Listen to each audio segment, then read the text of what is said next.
with the new guys, it's getting the foundations right. And obviously, we've still got to wait for Tarico, Bryce and Angus to come back. So really good first day. Pleased with our effort and our intensity out there. When do the imports arrive? When does Angus get back? Angus will get here Wednesday, Bryce middle of the month and Tarico at the end of the month. Yeah.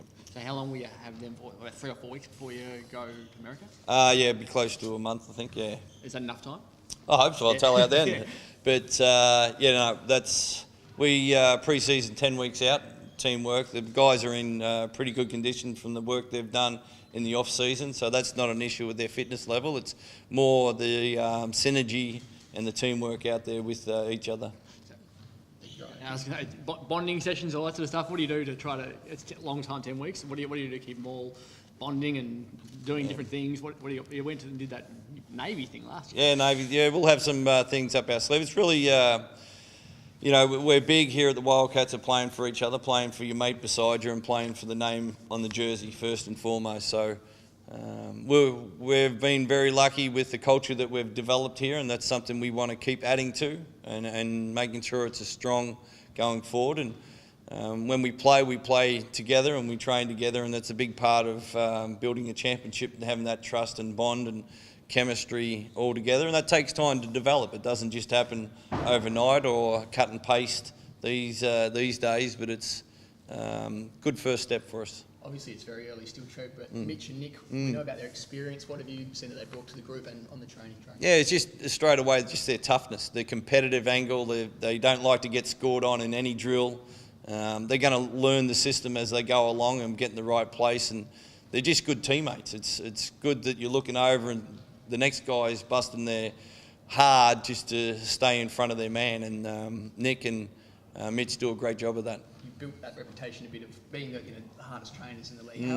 Were they aware of that before they came to the club? Did they know to slide into that? Yeah, that might be a good question to ask from down the track and see how they're going. Now they're a little bit gassed and out of energy, but that's something that we pride ourselves on. We never want to lose a game because of our fitness lacks, and our intensity lacks, and that's our leaders as well. When you've got Damo out there, Jesse and Greg just working as hard as anything, no matter if it's 1 minute to go or 40 minutes to go, they're playing at a certain level, and they have the ability to raise the standards of their teammates, and it's great to have that out on the practice court. With those two plus Tom and Terence, do you feel like you're a more rounded squad this season? Yeah, I hope so. I really won't know until the whole squad gets here, but Tarico is going to give us another dimension on the perimeter, and obviously Bryce being the MVP and what he brings to the table is exciting in itself, and hopefully we can gel together and get the right combination out on the court.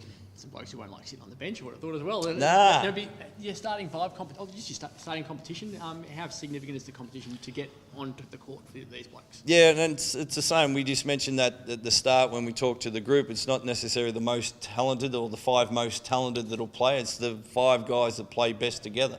And now if that's a role player in that, so be it. But we got to find the 5 guys play great basketball together, and they'll get the majority of the time.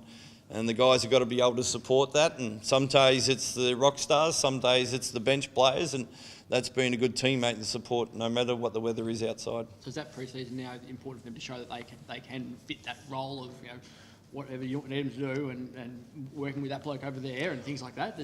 It's really more important with the team structure. Everyone knows what their responsibilities out on the floor. It's not so much that this player does this role.